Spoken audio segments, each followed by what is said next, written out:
Typical. Another welfare queen trying to scam the system. Officer Kyle Thompson spits the words as he snaps handcuffs around Diana Barnes's wrists. Her briefcase crashes to marble as he yanks her from the teller window. "Move it! We're taking this outside!" Thompson grabs her arm and begins dragging her across the banking floor. Diana's heels scrape polished stone with each forced step. Her blazer tears as he hauls her past shocked customers toward the glass exit doors. 30 phones capture the spectacle. A professional black woman being dragged through Memphis's financial district like a common criminal. Her dignity shreds with every public stride. Bank fraud, aggravated theft. Should have stayed in your own neighborhood, sweetheart. The exit approaches. Memphis heat waits beyond the glass. Thompson's 15-year veteran swagger radiates complete control over the situation. But he just made the biggest mistake of his career. And what happens next will change everything. 3 weeks earlier, Diana Barnes kissed her 8-year-old daughter goodbye at their East Memphis apartment. The morning routine masks a federal operation months in the planning. "Be careful today, Mom." Sarah's small voice carries worry beyond her years. "Always am, baby. See you tonight for dinner." Diana drives toward downtown Memphis through morning traffic, her FBI badge hidden beneath professional attire. The Financial Crimes Division has been building a comprehensive discrimination case against First National Bank for 6 months. Today marks the culmination of systematic surveillance targeting both the institution and its coordinated police contacts. Her primary target follows predictable patterns. Officer Kyle Thompson patrols this banking district every Tuesday and Thursday morning without deviation. His complaint file spans 47 documented incidents over 15 years of service. 73% involve minorities. The mathematical impossibility of random occurrence screams intentional bias, but federal prosecutors require real-time evidence of civil rights violations. Diana parks her sedan across from First National and methodically checks her concealed recording device. The surveillance van positioned 2 blocks away holds 2 backup agents continuously monitoring police radio frequencies. Thompson's communication patterns follow predictable rhythms throughout his patrol shifts. Suspicious activity calls involving black customers average every 2 weeks from this specific downtown location. The FBI's sprawling discrimination investigation extends far beyond individual officer misconduct allegations. First National's internal training materials contain systematically coded language targeting urban demographics and high-risk customer profiles. The bank management maintains direct coordination protocols with Memphis Police Department supervisors to remove problematic customers before banking transactions reach completion. Diana reviews today's operational timeline inside her government vehicle. Her planned large cash deposit transaction will automatically trigger established discriminatory protocols embedded within institutional bank policy. Specially trained staff members will follow institutional bias guidelines without question. Management will initiate police contact procedures according to documented protocols. Thompson will respond within his carefully documented 15-minute response window. The subject typically arrives within 12 to 18 minutes of the initial suspicious activity call. Diana speaks quietly into her concealed microphone transmitter. Response pattern holds absolutely consistent across 7 previous documented surveillance observations. The imposing target building rises before her like a monument to systematic financial exclusion. First National Bank serves Memphis's prestigious downtown business district, its polished marble facade projecting institutional stability and deep community trust. Yet inside those seemingly respectable walls, systematic racial bias operates daily under carefully crafted corporate policies specifically designed to exclude minority customers from equal banking services. Diana's comprehensive morning briefing emphasized the serious federal stakes involved. Proven civil rights violations carry substantial criminal penalties and mandatory institutional oversight requirements. But establishing discriminatory intent requires capturing actual bias behavior in real-time operational situations. Today's carefully constructed banking transaction represents sophisticated federal bait designed to expose the entire coordinated discrimination operation. Thompson's marked patrol vehicle rounds the familiar corner exactly according to his meticulously established patrol schedule. Diana starts her digital stopwatch and adjusts her professional blazer one final time. 3 weeks of painstakingly documenting his discriminatory behavioral patterns culminate within the next critical operational hour. Federal justice depends entirely on what happens next. Diana enters First National Bank at exactly 10:15 a.m. as planned. The marble lobby echoes with her confident footsteps. Professional customers conduct morning business while tellers process routine transactions behind polished counters. Memphis humidity follows her through the heavy glass doors. She approaches Janet Brown's window carrying legitimate documentation and a substantial cash deposit. Brown's demeanor shifts immediately upon Diana's arrival. The young teller's training kicks in automatically, her eyes scanning Diana with practiced suspicion developed through months of institutional bias instruction. "I'd like to deposit this salary check, please," Diana states clearly, presenting her FBI payroll documentation with professional courtesy. Brown's nervous glances dart toward her supervisor station repeatedly. The legitimate federal salary amount triggers exactly the response Diana anticipated based on weeks of careful observation. Brown follows institutional protocols specifically designed to flag minority customers conducting large financial transactions. "I'll need to verify this with my manager," Brown responds, her voice carrying trained hesitation absent from interactions with white customers. Diana maintains professional calm while internally documenting every discriminatory indicator for federal evidence. The surveillance equipment captures Brown's obvious discomfort with serving a black professional woman conducting legitimate business. Other customers receive immediate service without question, but Diana's identical transaction requires additional verification procedures. Manager Marcus Johnson approaches with rehearsed corporate authority and practiced suspicion. His assessment follows established patterns Diana has observed repeatedly during surveillance operations. Large deposits from minority customers automatically qualify as suspicious activity, requiring immediate police intervention according to bank policy. "Ma'am, I'll need some additional information about this deposit," Johnson states, his tone suggesting criminal suspicion rather than standard banking courtesy. Diana provides comprehensive documentation, proving the transaction's complete legitimacy. Johnson's probing questions target her employment history, residence verification, and detailed source of funds. White customers conducting identical transactions receive no such intensive scrutiny or interrogation. "This is quite a substantial amount for someone like you," Johnson continues, following his discrimination training perfectly. The concealed FBI recording device captures every biased comment and systematic procedural violation. Johnson's risk assessment methodology relies entirely on racial profiling rather than legitimate banking security concerns. His predetermined decision to contact police reflects institutional policy rather than actual suspicious activity. "Better safe than sorry with these types," Johnson mutters to Brown, unaware his words provide crucial federal evidence. Diana checks her concealed timepiece discreetly. Thompson's arrival follows predictable timing based on previous surveillance observations.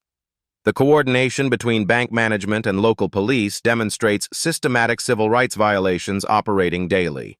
Other customers notice the unusual attention Diana receives compared to routine service. Their uncomfortable expressions reveal clear recognition of discriminatory treatment. The institutional bias operates openly within Memphis's prestigious financial district. Johnson retreats to his private office to initiate police contact procedures. Diana recognizes the familiar discriminatory pattern from weeks of meticulous documentation. First National's systematic discrimination policies function exactly as federal investigators suspected. Air conditioning hums overhead as tension builds throughout the banking lobby. Staff members exchange knowing glances while preparing for Thompson's inevitable arrival. The trap springs exactly as planned. Thompson's patrol car pulls up at exactly 10:45 a.m. with squealing brakes against Memphis asphalt. His boots strike pavement with practiced authority as he enters First National Bank through heavy glass doors.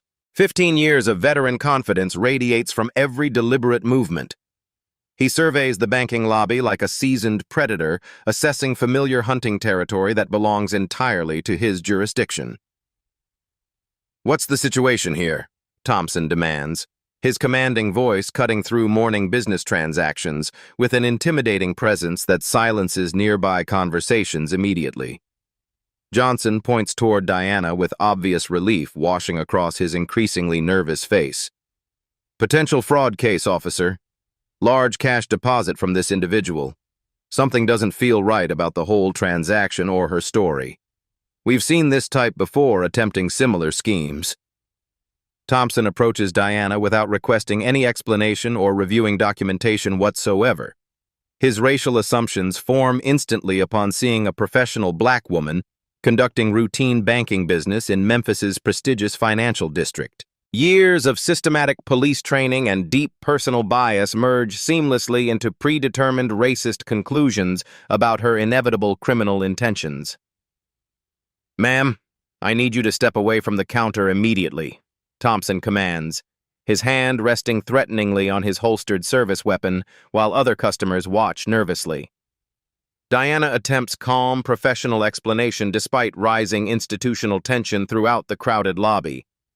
"Officer, if you would just examine my legitimate federal employment documentation carefully, you'll see everything is completely— Turn around. Hands behind your back. Right now. Don't make me repeat myself again."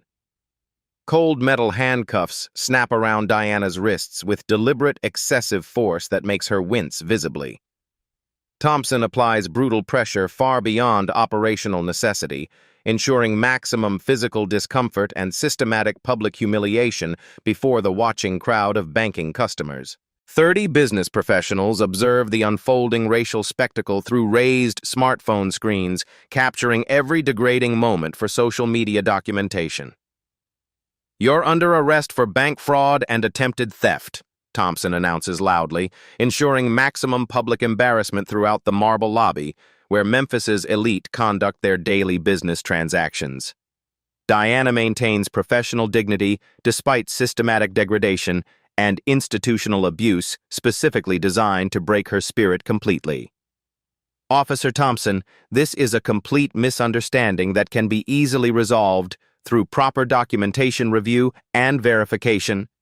"Save it for downtown, lady. Your kind always has elaborate excuses ready." Thompson grabs her arm roughly and begins violently pulling her across the polished marble floor toward the exit. Diana's professional heels scrape stone with each brutal, forced step that echoes throughout the suddenly silent banking space. Her tailored blazer wrinkles and tears under his deliberately aggressive grip, specifically designed to maximize her public humiliation.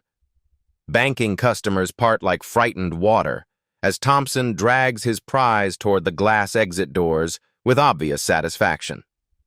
Multiple cell phones capture every humiliating moment from various angles throughout the crowded lobby space. Diana's professional reputation shreds with each public stride across the prestigious institutional space where she conducts completely legitimate business as a federal employee. "Should have thought twice before trying this pathetic scam here with decent people who belong," Thompson mutters with obvious racial contempt, his words clearly audible to multiple recording devices held by shocked witnesses throughout the banking floor. Diana's expensive leather briefcase crashes to marble with thunderous, echoing impact, scattering important federal documents across the polished floor like scattered confetti. Thompson shows absolutely no concern for destroying evidence or valuable personal property belonging to his victim. His singular focus involves completing maximum public humiliation before the largest possible banking audience of Memphis business professionals and community leaders. "Keep moving, sweetheart. Don't make this harder than it needs to be for everyone watching," he growls while yanking Diana's arm with systematic, unnecessary violence that draws audible gasps from horrified customers. The prestigious banking lobby transforms into a disturbing theater of systematic racial injustice, playing out in broad Memphis daylight before dozens of witnesses. Some uncomfortable customers avert their eyes in obvious moral discomfort at witnessing clear discrimination unfolding. Others lean closer for better video angles of the deeply degrading spectacle happening before their eyes. Typical welfare queen thinking she belongs in here with decent people who actually earned their money, Thompson mutters to nearby security guards, his explicit racist commentary captured by multiple recording devices operated by horrified bystanders documenting police misconduct. Diana's professional business skirt restricts natural movement as Thompson brutally forces her toward the exit doors with increasing violence and obvious enjoyment. Each dragging step amplifies her systematic humiliation before the growing crowd of shocked witnesses documenting clear police brutality in progress. The heavy glass doors approach like ominous gates to further public degradation and institutional racism on Memphis's busy downtown streets. Oppressive Memphis heat waits beyond the threshold where additional humiliation awaits his victim. Thompson's seasoned veteran swagger intensifies dramatically as he prepares to parade his arrest through busy downtown streets filled with business professionals and community members. His 15-year law enforcement career reaches its supremely confident peak moment of racist authority and complete professional satisfaction. Thompson reaches for the exit handle with complete satisfaction and overwhelming professional pride, totally unaware his entire professional world ends in exactly 30 seconds when devastating truth finally emerges. Thompson pushes through the glass doors, dragging Diana onto the Memphis sidewalk with brutal satisfaction. Downtown heat hits them immediately like a suffocating blanket. Pedestrians stop their morning routines to witness the public arrest spectacle unfolding before their shocked eyes on busy Union Avenue. "Move along, folks. Nothing to see here," Thompson commands the rapidly gathering crowd while maintaining his aggressive grip on Diana's arm with obvious enjoyment. Diana's voice cuts through the humid air with calm federal authority that contrasts sharply with her physical restraints. "Officer Thompson, I'm Agent Diana Barnes, Federal Bureau of Investigation." Thompson's confident stride falters immediately. His brutal grip loosens slightly as confusion creeps across his weathered face. The words don't register properly in his mind, clouded by racist assumptions and 15 years of unchecked authority. "What did you just say?" Thompson demands, his commanding voice carrying significantly less authority than moments before during his triumphant arrest. Diana reaches into her torn blazer pocket with deliberate precision despite the restrictive handcuffs. Her federal badge emerges into harsh Memphis sunlight, gold shield gleaming brilliantly against dark leather. The eagle insignia reflects afternoon light as 30 smartphones capture the career-ending moment from multiple angles. "FBI Financial Crimes Division," Diana states clearly and professionally, her undeniable federal credentials displayed before the increasingly shocked crowd of witnesses. Thompson's weathered face drains of color completely. 15 years of veteran confidence evaporates in mere seconds. His hand releases Diana's arm as federal reality crashes violently into his racist assumptions about minority criminals.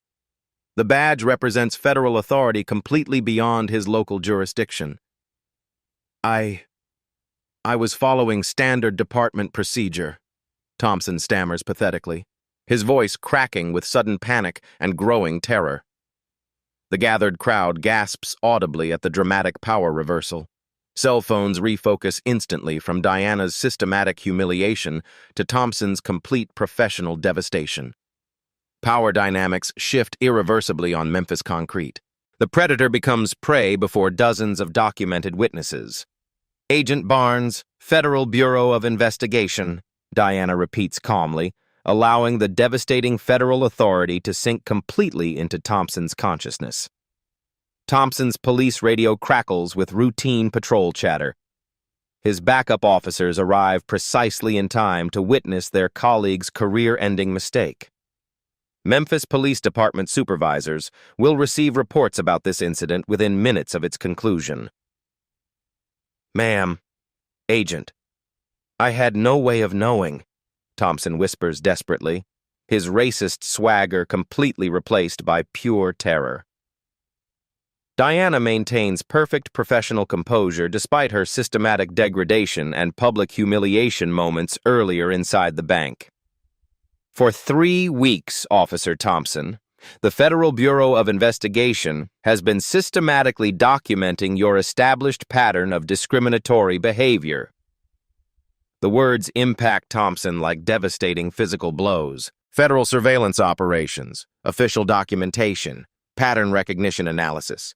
His 47 documented civilian complaints suddenly carry serious federal implications far beyond local political protection.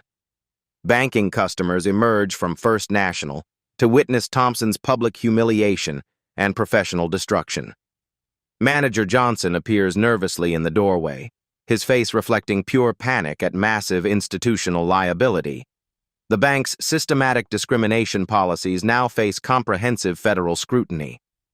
3 weeks of carefully watching you target minority customers conducting legitimate business, Diana continues, her voice carrying quiet federal authority that silences surrounding street conversation completely. Thompson's hand shakes uncontrollably as he fumbles desperately for his radio. Department protocol demands he report this situation immediately. But how does he possibly explain arresting a federal agent? His 15-year career crumbles in real time before dozens of recording witnesses. Agent Barnes, This is all a terrible misunderstanding that can be resolved, Thompson pleads desperately. Diana's FBI credentials shine brilliantly in Memphis sunlight. Federal authority stands firmly on downtown sidewalks where institutional racism just received its long overdue reckoning. The surveillance operation reaches its carefully planned conclusion exactly as designed. But this devastating revelation represents only the beginning of Thompson's complete nightmare. FBI headquarters, Memphis, buzzes with intense activity as Diana's surveillance operation expands into a comprehensive federal investigation spanning multiple jurisdictions. 3 weeks of meticulous documentation transforms into systematic evidence of widespread civil rights violations. Data analysts work around the clock, compiling Thompson's detailed arrest patterns while experienced civil rights attorneys prepare federal criminal charges. Diana reviews Thompson's extensive complaint file in her secure downtown office. 47 documented incidents span 15 years of systematic targeting minority citizens. 73% involve minorities conducting completely legitimate business transactions. The mathematical impossibility of random occurrence proves intentional discrimination beyond any reasonable doubt. Pattern analysis confirms systematic institutional bias, Diana reports to Federal Civil Rights Division supervisors via encrypted video conference. Memphis Police Department internal statistics reveal deeply disturbing racial disparities throughout the entire banking district. Thompson's suspicious activity responses average 2 weekly calls involving minority customers conducting normal business. White customers conducting identical transactions receive absolutely no police attention whatsoever. The comprehensive data exposes extensive institutional coordination between banking establishments and law enforcement agencies. First National's internal training materials surface through federal subpoena powers and warrant executions.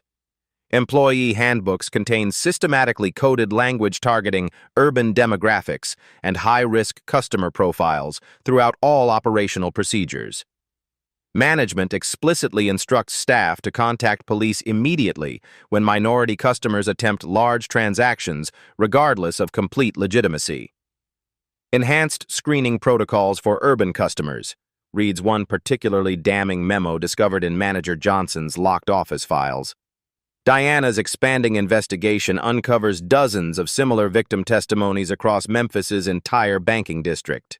Professional minorities describe identical discriminatory treatment at First National branches throughout the greater metropolitan area. The systematic discrimination operates institutionally rather than representing isolated incidents by individual racist employees.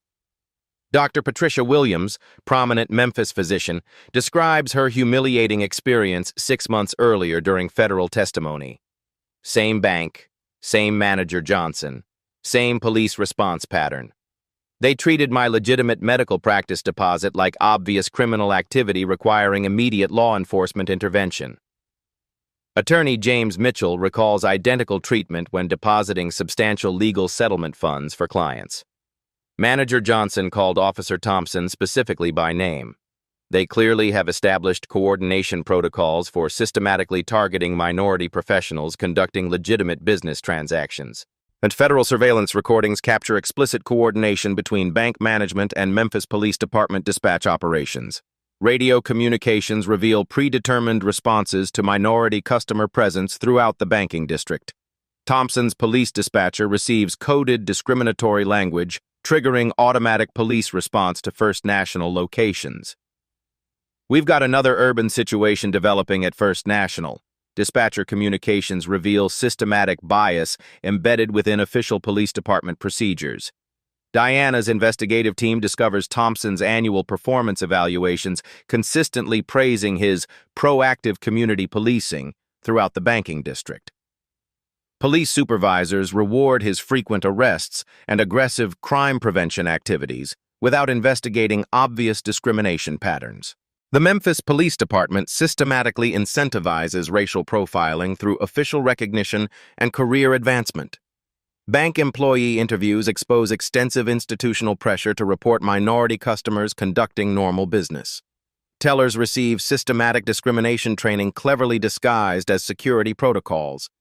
Management threatens serious employment consequences for failing to identify suspicious customers matching predetermined racial profiles. They taught us specific risk indicators during mandatory training sessions, admits increasingly nervous teller Janet Brown during intensive federal questioning. Large cash deposits from certain demographics automatically require immediate management notification and police coordination procedures. Thompson's recorded radio communications reveal explicit racial bias during numerous previous arrests throughout his career. Federal wiretaps capture detailed conversations with fellow officers discussing systematically cleaning up the banking district through aggressive enforcement, specifically targeting minority customers. These people need to learn their place in this community, Thompson states clearly on multiple recorded police communications. Federal financial analysis exposes First National's systematic exclusion of minority customers through discriminatory institutional policies. Account closure rates for black customers exceed white customers by over 400%. Loan denial patterns follow identical racial disparities throughout all Memphis branches and satellite locations. Commercial appeal. Investigative journalist Sarah Wilson emerges as crucial federal ally, providing independent verification. Her parallel 3-month investigation documents identical discriminatory patterns across multiple Memphis banking institutions. Independent journalism confirms federal findings while providing additional victim testimonies and documentary evidence. I've been tracking these systematic cases for months, Wilson explains to federal investigators during recorded testimony. First National represents merely the tip of a massive discriminatory iceberg throughout Memphis's entire financial sector. Federal statistical analysis reveals Memphis banking discrimination affects thousands of minority customers annually. Professional economists calculate millions in economic damages through denied services and forced account closures. The systematic discrimination impacts entire communities through reduced economic opportunities and financial exclusion. Additional bank employee testimonies expose management pressure to maintain customer demographic balance through selective service denial. Internal emails reveal explicit instructions to discourage minority customer retention through deliberately poor service quality and hostile treatment. Diana's team discovers coordination between multiple banking institutions, sharing risk assessment information about minority customers. Blacklist systems operate throughout Memphis's financial sector, preventing minorities from accessing basic banking services across institutional boundaries. Federal forensic accountants uncover financial incentives driving discrimination. First National receives insurance discounts for maintaining low-risk customer demographics. Corporate policies reward managers for reducing minority customer percentages through systematic exclusion practices. Thompson's arrest statistics reveal seasonal patterns targeting minority customers during specific economic periods. Federal analysis shows increased police responses during tax refund season and benefit payment periods when minorities conduct larger banking transactions. Bank security footage analysis exposes differential treatment protocols. Minority customers face extended waiting times, additional documentation requirements, and heightened security scrutiny compared to identical white customer transactions. Federal civil rights attorneys discover coordination between Thompson and other Memphis police officers. Radio communications reveal systematic targeting of minority customers across multiple banking locations throughout the metropolitan area. Diana's investigation expands to include Memphis city officials enabling discrimination through policy silence. Mayor's office communications reveal awareness of banking discrimination patterns without implementing corrective measures. Federal prosecutors identify RICO violations through systematic conspiracy between banking and law enforcement institutions. Criminal enterprise charges become possible through documented coordination spanning multiple organizations and jurisdictions. Additional victim testimonies reveal psychological trauma caused by systematic discrimination. Mental health professionals document lasting impacts of public humiliation and financial exclusion throughout Memphis's minority communities. Federal civil rights attorneys prepare comprehensive charges against Thompson and First National Bank management. Systematic evidence supports criminal prosecution for violating constitutional protections under federal civil rights statutes. The investigation expands to include Memphis Police Department supervisory structure actively enabling discrimination. Thompson's documented behavior represents institutional policy rather than individual misconduct according to federal analysis. Prosecutors prepare civil rights charges carrying substantial prison sentences and financial penalties for both individual and institutional defendants. Community impact studies reveal systematic banking discrimination affects education funding, small business development, and home ownership throughout Memphis's minority communities.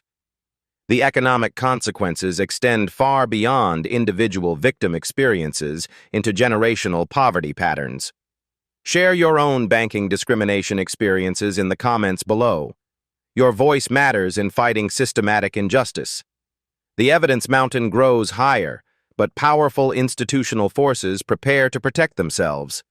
Chief David Miller's emergency conference room fills with Memphis power brokers within hours of Diana's badge revelation. Police union representatives, First National's corporate attorneys, and city officials coordinate damage control strategies. The institutional protection machine activates immediately. This situation requires immediate containment, Miller declares to the assembled group. Officer Thompson followed department training protocols. We cannot allow federal overreach to destroy careers. First National's crisis management team arrives from Atlanta headquarters carrying corporate legal firepower. Senior executives understand the massive liability exposure from systematic discrimination evidence. Their primary objective involves limiting federal prosecution scope while protecting institutional reputation. Thompson's union representative, Detective Lieutenant Paul Anderson, mobilizes legal defense immediately. Officer Thompson responded to legitimate suspicious activity reports. His actions followed established department procedures without discriminatory intent. Internal Memphis Police Department communications reveal coordinated response strategies. Email chains discuss witness intimidation tactics and evidence suppression methods. Command structure priorities focus on protecting Thompson rather than addressing discrimination patterns. Delete all training materials referencing urban demographics, reads one particularly damning internal memo discovered through federal warrant execution. Diana faces immediate institutional pressure from multiple directions simultaneously. The FBI bureaucracy expresses concern about challenging local political relationships. Federal supervisors suggest transferring Diana to different jurisdictions to avoid Memphis confrontation. Agent Barnes, perhaps a reassignment would serve everyone's interests. suggests FBI Assistant Director Michael Roberts during tense video conference discussions. First National implements aggressive public relations campaigns designed to discredit federal discrimination allegations. Corporate communications emphasize their commitment to equal service, while characterizing federal investigation as government overreach targeting legitimate business practices. Bank executives hire prominent Memphis law firms specializing in civil rights defense.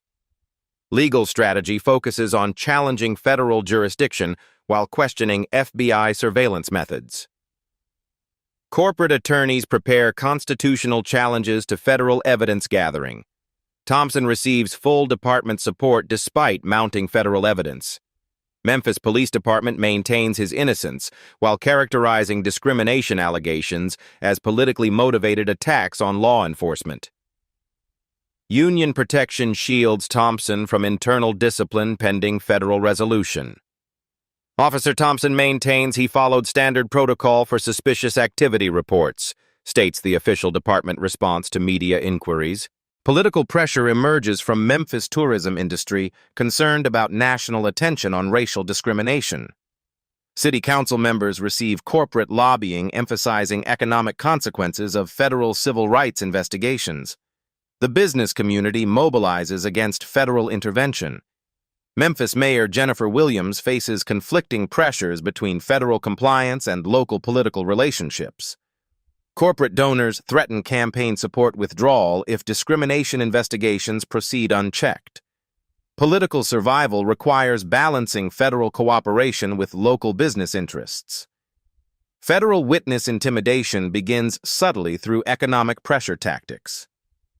Minority customers describing discrimination experiences face account closures and loan denials across Memphis banking institutions. Employment consequences target federal cooperation among bank employees. Doctor. Patricia Williams discovers her medical practice banking relationships terminated without explanation.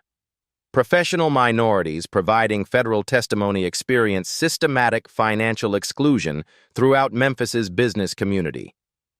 Thompson's confidence returns with institutional protection surrounding him. Police union legal support combined with department backing restores his professional security. Federal charges seem distant compared to immediate local political protection. This whole thing will blow over once politicians realize the economic consequences, Thompson confides to fellow officers during recorded conversations. Diana's daughter Sarah faces school harassment from children whose parents oppose federal investigation. Personal attacks target Diana's family members through social media campaigns and neighborhood pressure tactics. Federal protection becomes necessary for Diana's safety. Memphis Police Department internal affairs investigation deliberately stalls pending federal resolution. Command structure prevents disciplinary action against Thompson while maintaining public support for his innocence. The blue wall of silence protects discriminatory practices from internal accountability. First National's Board of Directors authorizes unlimited legal spending to defeat federal charges. Corporate survival depends on avoiding criminal prosecution and federal oversight. Shareholder interests require protecting institutional reputation regardless of discrimination evidence. Federal prosecutors face enormous pressure from Washington officials concerned about Memphis political relationships. Civil rights enforcement conflicts with broader political considerations involving Tennessee congressional delegation and federal judicial appointments. Thompson's attorney launches a media campaign portraying him as a scapegoat for broader social problems. Legal strategy emphasizes his long service record while minimizing discrimination evidence through procedural challenges. City council hearings feature business leaders warning about federal investigation economic consequences. Tourism industry representatives emphasize Memphis reputation damage from national civil rights attention.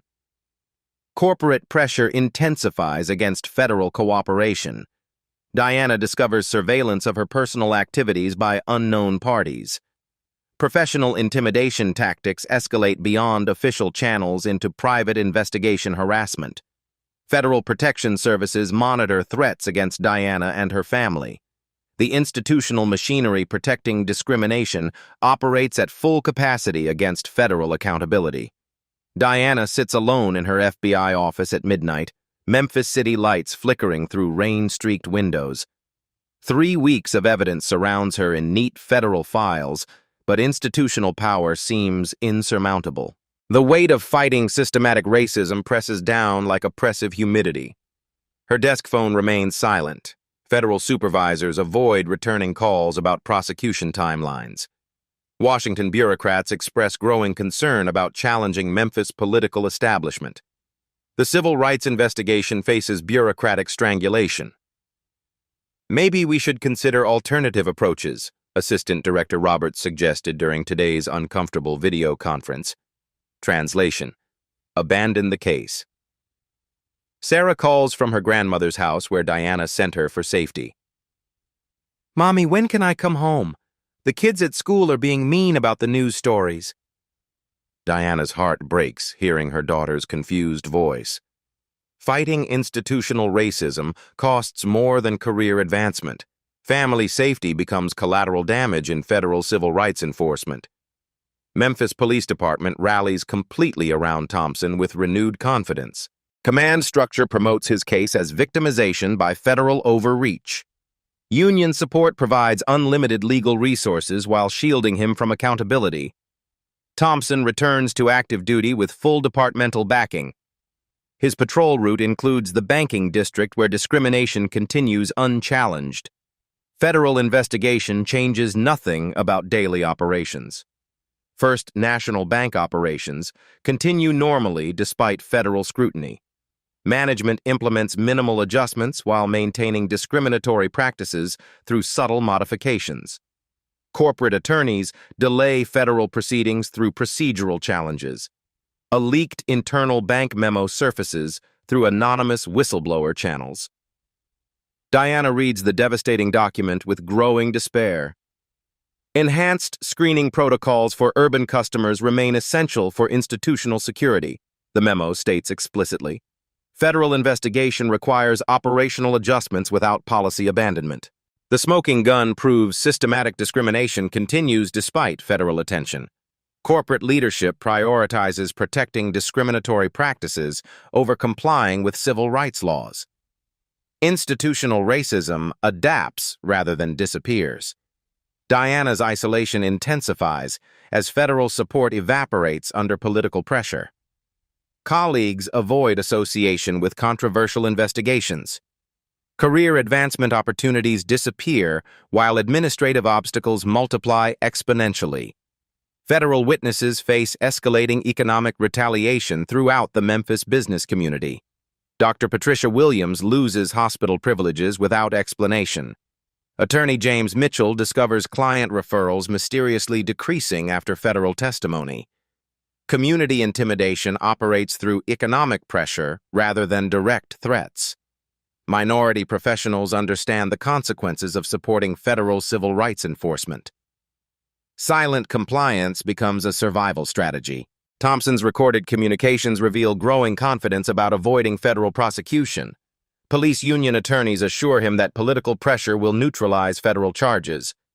Institutional protection creates immunity from accountability.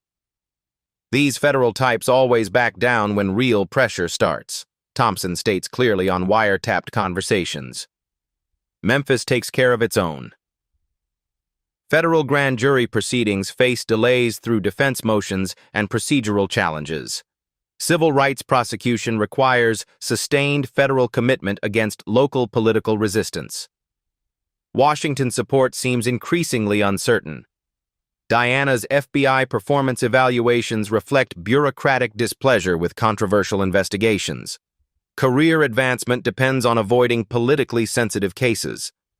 Federal law enforcement priorities shift away from civil rights enforcement. Memphis tourism industry reports revenue declines attributed to negative publicity from federal investigation. Economic arguments overwhelm moral considerations in political decision-making.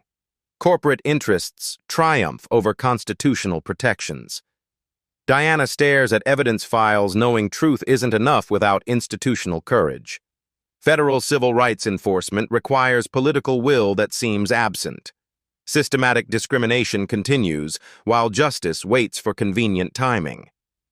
Rain continues falling outside her window, like tears for abandoned justice. Memphis sleeps peacefully, while institutional racism operates under political protection. Have you ever felt powerless against systematic injustice? Share your experiences fighting institutional bias. Then an unexpected ally emerges from Memphis journalism with game-changing evidence. Sarah Wilson's investigative series explodes across Memphis Commercial Appeal's front page like a media earthquake.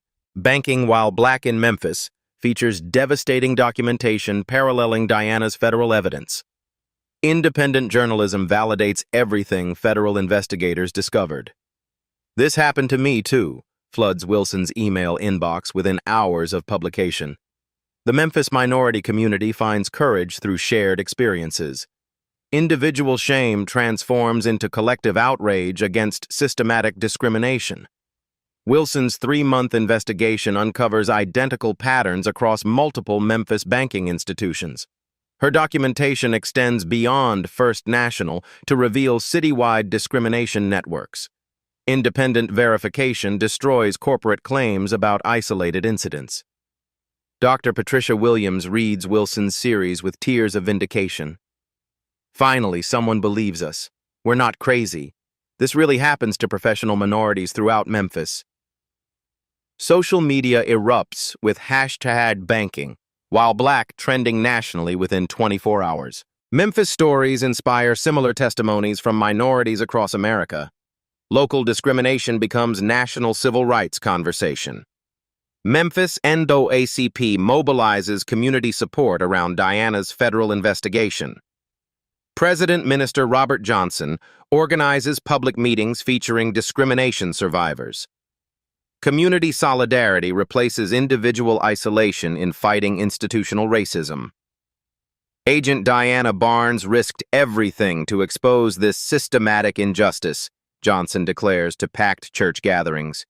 "We must support federal civil rights enforcement." Corporate boycotts emerge organically throughout the Memphis minority community. First National faces significant customer departures as community solidarity translates into economic pressure. Financial consequences follow moral accountability. Wilson's journalism exposes Memphis Police Department's role in systematic discrimination. Radio communications reveal coordinated responses targeting minority customers across multiple banking locations. Police corruption becomes undeniable through independent documentation. Federal attention returns as media coverage generates national civil rights interest. Washington politicians face pressure to support federal prosecution rather than protecting local political relationships. Public opinion shifts toward supporting accountability. Memphis City Council receives thousands of emails demanding justice for systematic discrimination. Community pressure overwhelms corporate lobbying influence. Political calculations change when constituents demand civil rights enforcement.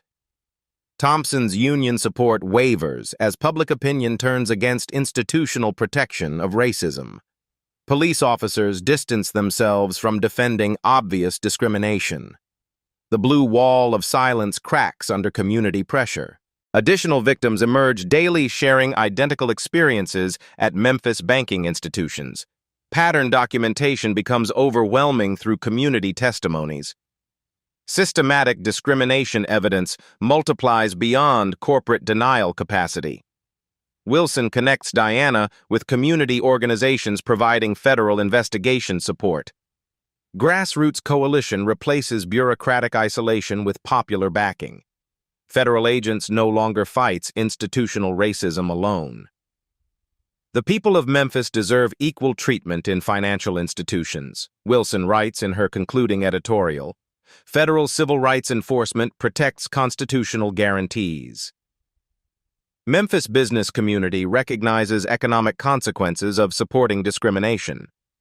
The tourism industry expresses concern about national attention on systematic racism. Corporate interests begin aligning with civil rights compliance. Federal prosecutors face renewed pressure to pursue criminal charges against Thompson and First National. Community mobilization demonstrates political support for civil rights enforcement. Washington hesitation becomes politically costly. Diana's federal investigation gains legitimacy through independent journalism validation. Media coverage transforms controversial cases into mainstream civil rights enforcement. Community support provides political protection for federal prosecution. Thompson's confidence erodes as public opinion turns decisively against him. Police union protection seems insufficient against community mobilization. Federal prosecution becomes inevitable through sustained pressure. Memphis minority community discovers collective power through shared experiences fighting systematic discrimination. Individual victimization transforms into organized resistance against institutional racism. Hope returns through community solidarity, supporting federal civil rights enforcement. Diana's secure phone rings at 6:47 a.m. with game-changing news from the FBI Technical Surveillance Division. 3 weeks of federal wiretaps yield devastating audio evidence that will destroy Thompson's defense completely. Agent Barnes, you need to hear these recordings immediately, technical analyst Jennifer Davis announces with barely contained excitement in her voice.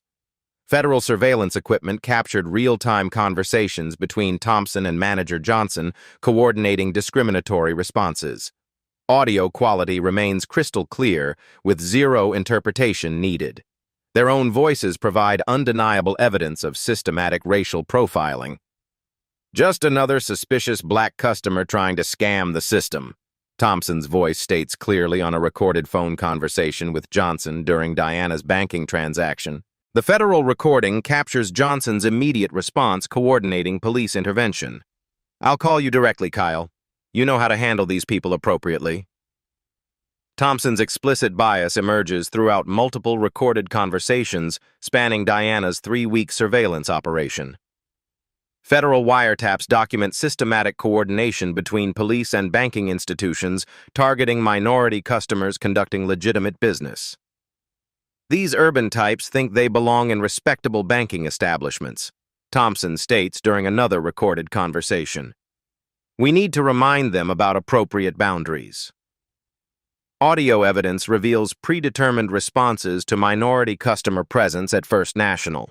Thompson's dispatcher communications follow scripted language triggering automatic police responses. Systematic discrimination operates through established protocols rather than individual prejudice. Federal prosecutors receive audio documentation proving criminal conspiracy between law enforcement and financial institutions. Civil rights violations become undeniable through recorded conversations demonstrating intentional bias. Bank training sessions captured through federal surveillance expose institutional discrimination instruction. Management explicitly teaches staff to identify minority customers requiring police intervention, regardless of transaction legitimacy. Enhanced scrutiny protocols for urban demographics prevent potential fraud situations. Johnson's voice instructs bank employees during recorded training sessions. Thompson's conversations with fellow officers reveal widespread discrimination throughout the Memphis Police Department. Audio evidence exposes institutional culture supporting racial profiling as standard operating procedure. The banking district stays clean when we respond quickly to minority activity, Thompson explains to rookie officers during recorded patrol briefings. Federal surveillance captures Thompson's confidence about avoiding accountability through institutional protection. Audio recordings reveal his expectation that political pressure will neutralize federal prosecution efforts. Federal investigators always back down when local pressure starts mounting, Thompson states clearly during wiretapped phone conversation with police union representatives. Diana listens to audio evidence with growing satisfaction as the federal case becomes prosecution-proof. Thompson's own words eliminate any possible defense strategies. Recorded conversations provide unshakable evidence of systematic civil rights violations. Legal experts confirm audio recordings meet all federal evidence standards for criminal prosecution. Chain of custody documentation ensures admissibility in federal court proceedings. Thompson's recorded bias statements guarantee conviction. Bank executives panic upon learning about federal audio surveillance of their discrimination training programs. Corporate liability expands exponentially through recorded evidence of systematic institutional bias. Federal grand jury receives audio evidence demonstrating clear criminal conspiracy between police and banking institutions. Recorded conversations prove intentional civil rights violations beyond reasonable doubt. Thompson's union attorneys receive devastating news about federal audio surveillance evidence. Defense strategies collapse when confronted with clients' recorded admissions of systematic discrimination. Memphis Police Department faces federal oversight investigation based on audio evidence revealing institutional culture supporting racial profiling. Recorded conversations expose command structure knowledge of discriminatory practices. Thompson's political protection evaporates as audio evidence becomes public through federal court filings. Political allies distance themselves from defending recorded racism. Game over. Federal prosecution becomes inevitable through Thompson's own recorded words. Memphis City Council chambers pack beyond capacity as federal civil rights hearing convenes with national media attention. Diana sits at the federal witness table with 3 weeks of devastating evidence organized in neat prosecution files. Council Chairman Robert Davis calls the emergency session to order while television cameras capture every moment. We gather today to address serious allegations of systematic discrimination in our city's financial institutions. Diana approaches the witness microphone with federal authority radiating from her professional demeanor. The same woman Thompson dragged across marble floors now commands Memphis's most powerful chamber. Honorable council members, the evidence speaks for itself. Diana begins with quiet confidence that silences the packed gallery. Audio recordings play through the chamber's sound system with crystal clarity. Thompson's voice fills the room, expressing explicit racial bias during banking coordination calls. 30 witnesses from First National recognize his discriminatory language. Just another suspicious black customer trying to scam the system, echoes throughout council chambers as community members gasp audibly. Thompson sits in the gallery's back row, his face drained of color as his own recorded words condemn him publicly. Police union attorneys frantically review legal options while their client's career dies in real time.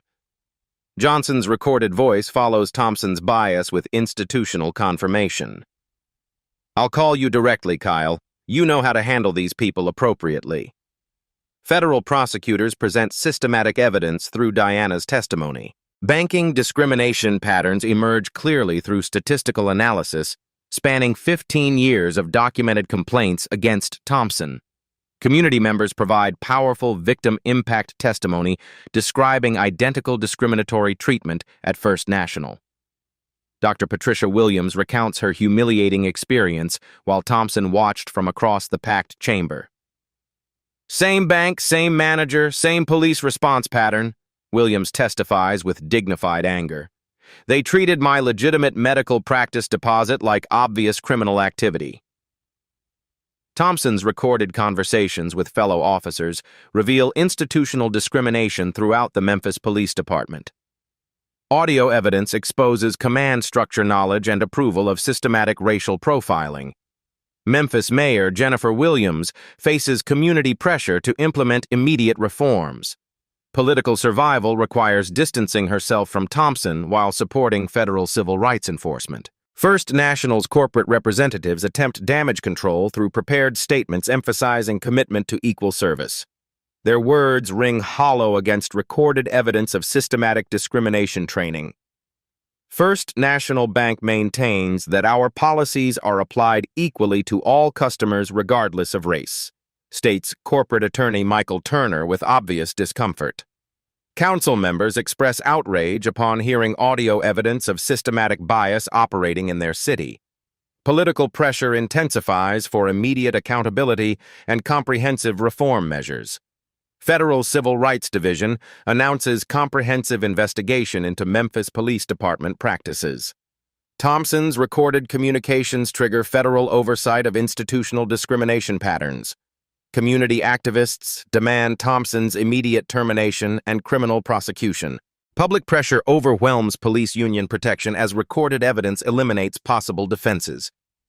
Thompson's silence speaks volumes as council members demand his response to audio evidence. No defense exists against his own recorded admissions of systematic racial bias. Diana's federal testimony concludes with devastating impact. The recordings prove systematic coordination between law enforcement and financial institutions to exclude minority customers from equal treatment. Federal prosecutors announce criminal civil rights charges against Thompson and bank management. Audio evidence supports felony convictions carrying substantial prison sentences. Memphis Police Department agrees to federal oversight through consent decree. Recorded discrimination evidence triggers comprehensive reform requirements. Justice finally confronts institutional racism through federal authority and community mobilization. 6 months later, federal justice delivers comprehensive accountability. Thompson faces 5 years in federal prison after pleading guilty to civil rights violations. His recorded words eliminate any defense. First National pays $12 million in discrimination settlements while agreeing to federal oversight. Corporate policies undergo complete revision under Justice Department supervision. Memphis Police Department operates under federal consent decree requiring bias training. 89% reduction in discriminatory police calls follows federal intervention. Diana receives the FBI Director's Award for Exceptional Courage in Civil Rights Enforcement. One person's courage can change entire systems, Director Christopher Davis states during her commendation. Sarah returns home safely. "I'm proud of you, Mom. You made things fair for everyone." Memphis Banking District transforms through federal oversight. Minority customers receive equal treatment under monitoring protocols. Dr. Patricia Williams opens new practice accounts without harassment. Manager Johnson faces 3 years federal imprisonment for coordinating discrimination policies. The banking industry recognizes serious consequences for systematic bias practices. Thompson's prison sentence sends clear messages throughout law enforcement. Recorded bias conversations demonstrate federal surveillance capability and prosecution commitment. The badge and bank vault couldn't protect them from the truth. Federal authority enforces constitutional protections when communities demand justice. If this story moved you, share it widely. Your voice amplifies justice for discrimination victims. Subscribe for more stories where federal courage defeats institutional racism. Comment below about your own discrimination experiences. Together we create accountability through shared truth. Like this video if you believe constitutional protections require federal enforcement. Because when good people stand up to institutional bias, mountains of injustice move toward equality. At Black Voices Uncut, we don't polish away the pain or water down the message. We tell it like it is because the truth deserves nothing less. If today's story spoke to you, click like, join the conversation in the comments, and subscribe so you'll be here for the next Uncut Voice.